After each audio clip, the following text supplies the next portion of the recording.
Yes, welcome. Good morning. And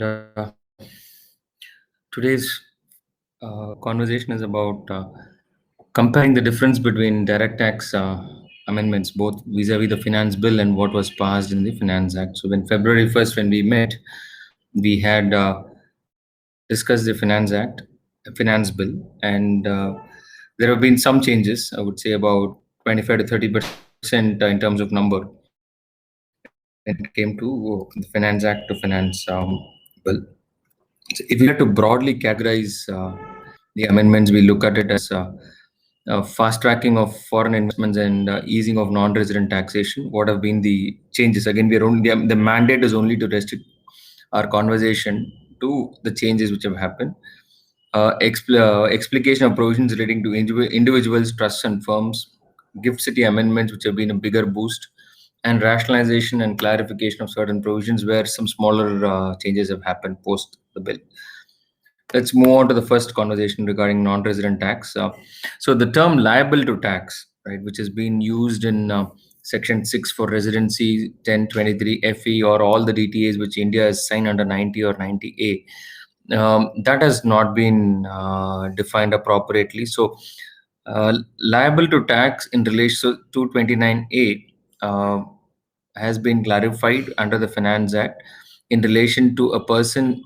Liable to tax in relation to a person means that there is a liability of tax on such person under any law for the time being in force in any country. So when we say any law, it can be um an indirect tax law as well. It can be some inheritance tax law as well. So there was a fairly wide import that's now been restricted under the new amendment. It says the word liability of tax under any law has been substituted with income tax liability. So there is clarity that what we are trying to say is restricted only to income tax liability and not any law for a time being.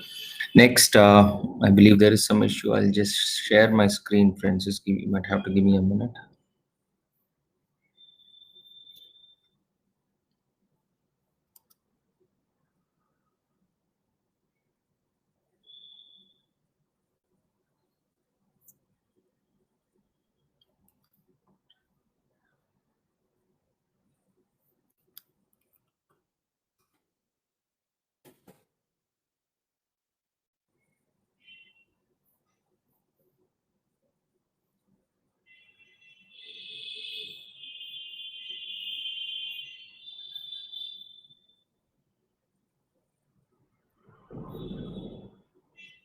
Okay.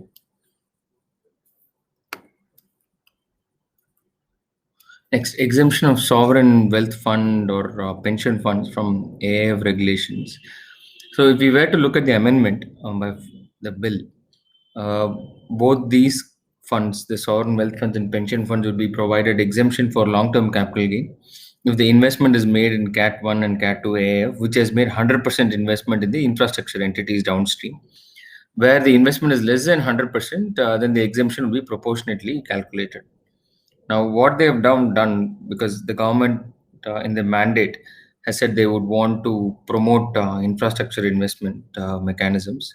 So the exemption has further been extended if the Cat 1 or Cat 2 AIF has invested in domestic companies owning 75% or more in infrastructure entities, or an NBFC is registered as IFSC, International Financial Company, or infrastructure debt funds having minimum 90% exposure to infrastructure entities.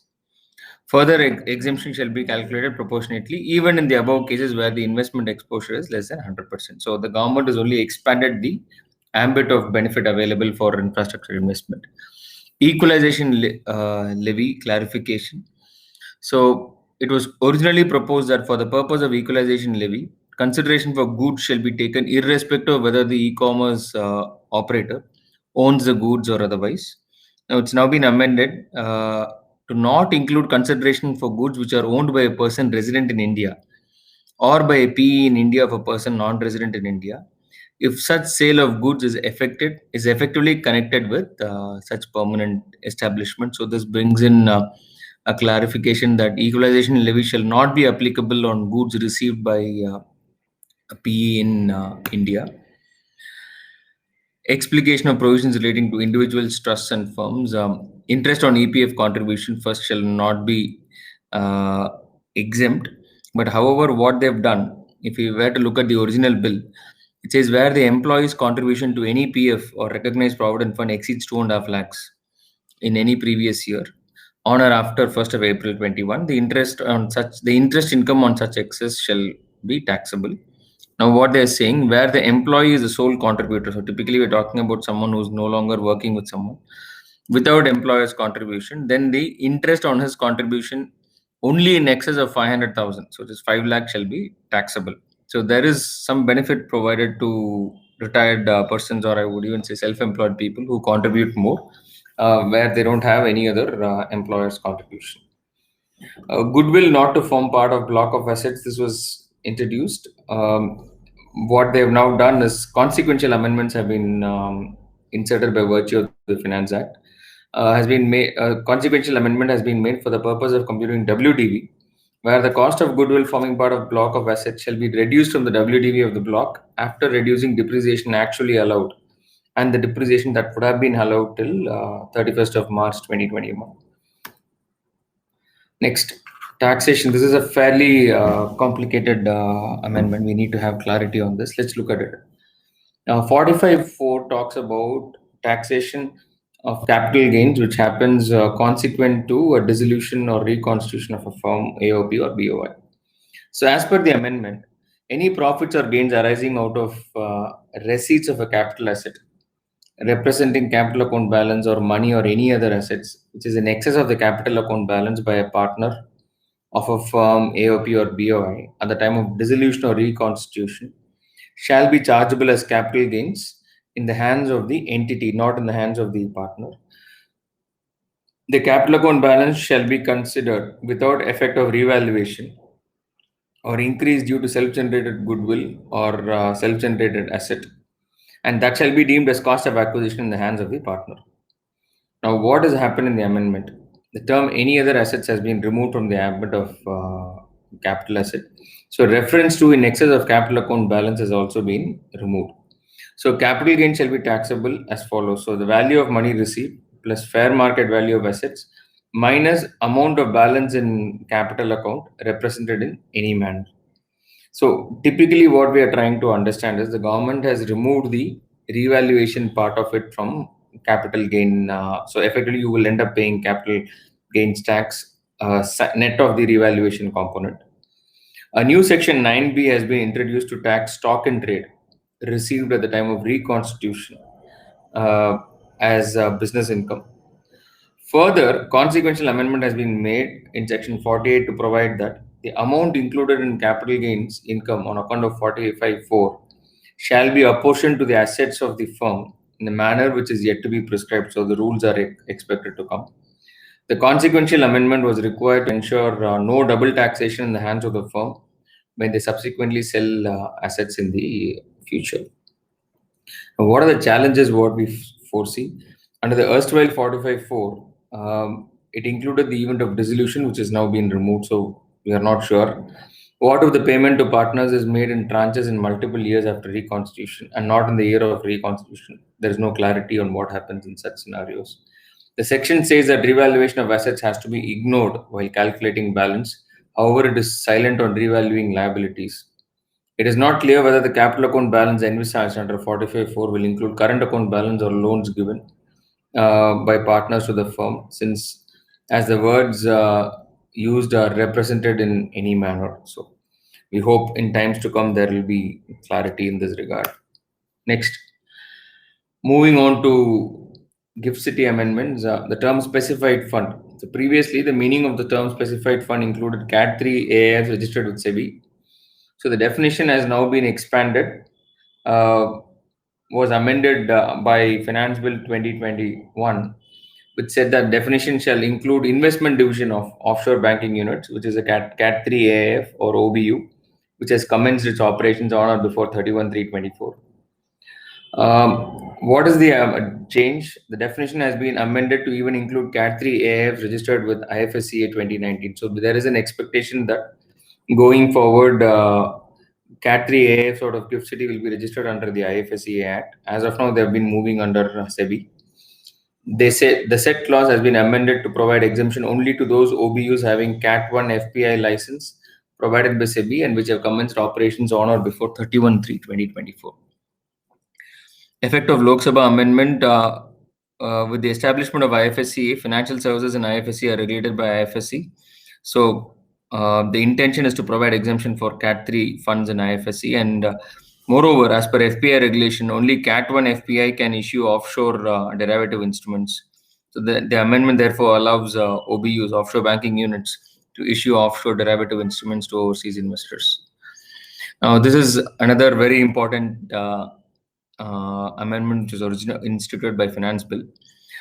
Incomes of non-resident by way of royalty on account of leasing of aircraft to a unit in IFSC shall be exempt only if the unit eligible for deduction under 80LA has commenced operations before 31/3/2024. The clause has been amended to exempt income of non-residents apart from leasing, also to include interest income as well for aircraft leasing companies. So this is widened the ambit. So we expect a lot more of aircraft companies set up shop there. Tax holiday on income from transfer of leased aircraft. 80LA benefit is available to income arising from transfer of leased aircrafts by an IFSC unit if it was leased to a domestic airline company. The benefit is now made available even if it's leased to an overseas airline, not only a domestic. Why should it be restricted? So we will have an institution set up out of Gift City, which will make money both from India and from outside airlines. So again, we need to understand, friends, nearly 80% of India's aircrafts are leased. So clearly shows the size of the benefit in terms of market impact. So relocation of foreign funds to IFSC. So this was another enabling regulation where the government wanted to target foreign funds to set up shop in IFSC. So the transfer of a capital asset relocation by original fund to a resulting fund is exempt. So they wanted to move in. Imagine an FPI based on Mauritius which holds in Indian shares. Now the FPI moves from Mauritius to India. So there were benefits which were available. So the resultant fund shall mean a fund which is a Cat 1, 2, 3 AAF license granted by SEBI.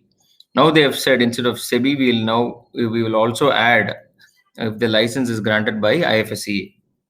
Relocation means transfer of assets of the original fund or of its wholly owned SPV to the resultant fund, again prior to 31st of March 2023. So technically, the government has expanded the ambit of relocation, and they've also prescribed the manner of relief which is now available. So this is a welcome benefit, and it's more an enabling benefit in this regard. Further, when we look at the exemption for capital gains arising in the hands of non-residents on transfer of shares of a company resident in India by a SEBI registered AIF located in IFSC, and such shares were initially transferred from the foreign fund to the resultant fund on relocation, had they not been charged to tax in the absence of such relocation. So the exemption for capital gains, this was the original provision. So the exemption for capital gains in the hands of a non-resident or a specified fund on account of transfer of shares of an Indian company by SEBI registered AIF or an IFSC. So now that's the additional amendment which has also been introduced. Further, we need to understand, friends, Section 1023 FF provides exemption of capital gain on transfer of shares of a company resident in India to a non-resident or specified fund when such shares were transferred consequent to relocation. However, the exempted transfer, which stipulates any transfer in relocation, does not explicitly provide for exemption to transfer of capital assets in wholly owned SPVs of the original fund. However, it's pertinent to know that relocation definition includes transfer of assets of the original fund or of its wholly owned SPV to a resultant fund. So there is still a limited element of ambiguity, but from what we understand, the intent of the regulator is to promote foreign funds to relocate to India. So we don't foresee too much of a regulatory pressure in making that enforceable in the absence of clarity. Next, Finance Bill 2021 115 ACA. GDR means any instrument in the form of a depository receipt by whatever name called, created by an overseas depository bank outside India and issued to investors. Now, the scope has also been expanded. IFSC is included within the ambit of 115 ACA. So again, you can see consistently the government is now adding enabling regulations here. Now, here are some of the miscellaneous provisions. The turnover limit for tax audit was increased from 5 to 10 crores with a caveat that not more than 5% of receipts and payment should be by way of cash. Here it says, now it's been clarified, it's not cash, other than account pay check or DD shall be not more than 5%. Presumptive scheme for professionals under 44 ADA shall apply only to a individual resident and HUF or a partnership, and not even for LLPs. Now, HUFs have been removed from this scheme. So only individuals and resident partnership firms, which are outside LLPs, will be eligible for 44 ADA. Again, no existing, a new amendment has been introduced. Exemption has been provided to income of an institution set up by central government for the purpose of financing infrastructure and development for a period of 10 consecutive years from the year of setup, and income of developmental financial institution licensed by RBI. So again, an enabling regulation where the government is pushing DFIs in India. So the due date for filing tax returns of a partner of a firm who is subject to international tax transactions is extended to 30th of November. Under the Portuguese Civil Code, this benefit is now being made available to the spouse of the individuals as well. Next, the due date for filing belated return or revised return is proposed to be earlier of the following, which is within 3 months prior to the end of the relevant assessment year, or within 3 months prior to the end of the relevant assessment year. So which effectively means it can happen before 3 months of the end. Instead, that's now been or before the completion of assessment. This has been substituted. The word within have been substituted by before 3 months. So technically, they want to close the due date by 31st of December of the assessment year. 147, which talks about income escaping assessment, has been substituted with a new section for revamping assessment procedure. In 144, the word reassessment has been substituted with reassessment as well as recomputation. An additional new provision, the powers to revise orders passed by AO under any proceeding under this Act, which are prejudicial to the interest of the revenue, have now been bestowed to the Principal Commissioner or Chief Commissioner, in addition to Principal Commissioner and Commissioner. Again, this is made since any reopening of a case beyond a period of 10 years from the end of the relevant assessment year now requires prior approval of Chief Commissioner, Principal Chief Commissioner. Next, 148, income escaping, again, escaping assessment has been amended to include certain events which would deem for the AO to have information that the income chargeable to tax as escaped assessment. Searches done by Income Tax Authority for the purpose of verifying TDS compliance or in suspicion of higher income levels of the SSC indicated by certain events, ceremonies conducted by the SSC will not mean that the AO has information on income escaping assessment. So this is to remove unnecessary difficulties for the SSC. As evident, events have been mentioned which would deem an AO to have information on income escaping assessment. One such event was requisition of books of accounts, documents, money, bullion, jewelry in case of any other person which belongs to the SSC. Again, it's clarified that the said requisition should not be mandatorily under section 132 or 132A. So requisition under search and seizure has been given additional weightage. Similarly, substitution of new section 149, which talks about time limit for issuing notice for income escaping assessment. Even assets represented in the form of income are included for the purpose of assessment for cases falling under 3 to 10 years. It's clarified that the asset shall include immovable property, being land or building or both, shares and securities, loans and advances, deposits in bank account. Next up, it's proposed to discontinue settlement commission and to constitute interim board of settlement for pending cases. The ITSC shall cease to operate on or after 1st of February 2021. So in respect of applications pending with the settlement commission, the period of limitation for assessment or reassessment or recomputation shall not be less than 1 year. And if it is less than 1 year, it shall be deemed to be extended to 1 year. The same limit shall apply to the time limit for notice for income escaping assessments, and the above two proposals shall also apply in the case of time limit for completion of assessment in for search and requisition. So this is more in terms of aligning with the ministry's existing proposal. Uh, AAR shall cease to operate from the notified date, and CG ruling shall constitute, and CG shall constitute one or more board for advance ruling. Consequential amendments have been made in sections relating to time limit for completion of to complete the assessments, including that of search or requisition, to include the word board for advance ruling, which is likely to substitute the AAR. Fresh provisions, transfer of capital assets from India Infrastructure Finance Company to an institution established for financing the infrastructure development. Similarly, transfer of capital asset under a plan approved by central government by a public sector company to another public sector company notified by the central government. So all these are the governmental initiatives which are likely to happen, and they don't want any unnecessary interference of taxation in this regard. Similarly, transfer of undertaking shall not mean only by way of sale, that is, which involves monetary consideration, but also includes any other mode defined under 247. So typically what happens when it comes to slump sale, the fair market value of the asset being undertaking or division, the date of transfer shall, on the date of transfer, a fair value shall be adopted, though the rules are for the purpose of slump sale. So that's something which was missing. The government has plugged that loophole.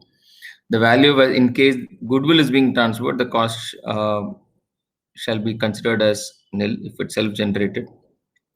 MAT provisions, it's proposed to be amended to provide that the AO on an application made in this behalf to recompute the book profit of the past year and tax payable during the present year, where past year income is included in previous year books on account of APA, which is Advance Pricing Agreement. The amendment shall be applicable or secondary adjustment, which is a transfer pricing adjustment. The amendment shall be applicable only if the SSC has not utilized a credit of tax paid under 115JB in any subsequent assessment year under section 115JAA. Further, the amendment shall be applicable only for assessment years beginning on or before 1/4/2020, and no interest shall be payable on refund arising out of the said recomputation. Similarly, penal provisions. We've had multiple slabs for late fees for return of income. Now that's been kept at a flat 5,000. Again, a new provision, the due date for intimating Aadhaar, the penalty has been now made 1,000 rupees if you do it after the due date. Rules for which exemption, unit-linked insurance policy, for which exemption under 1010D is not available on account of a single premium or aggregate premium exceeding 2.5 lakhs for any previous year, shall be regarded as an equity-oriented fund.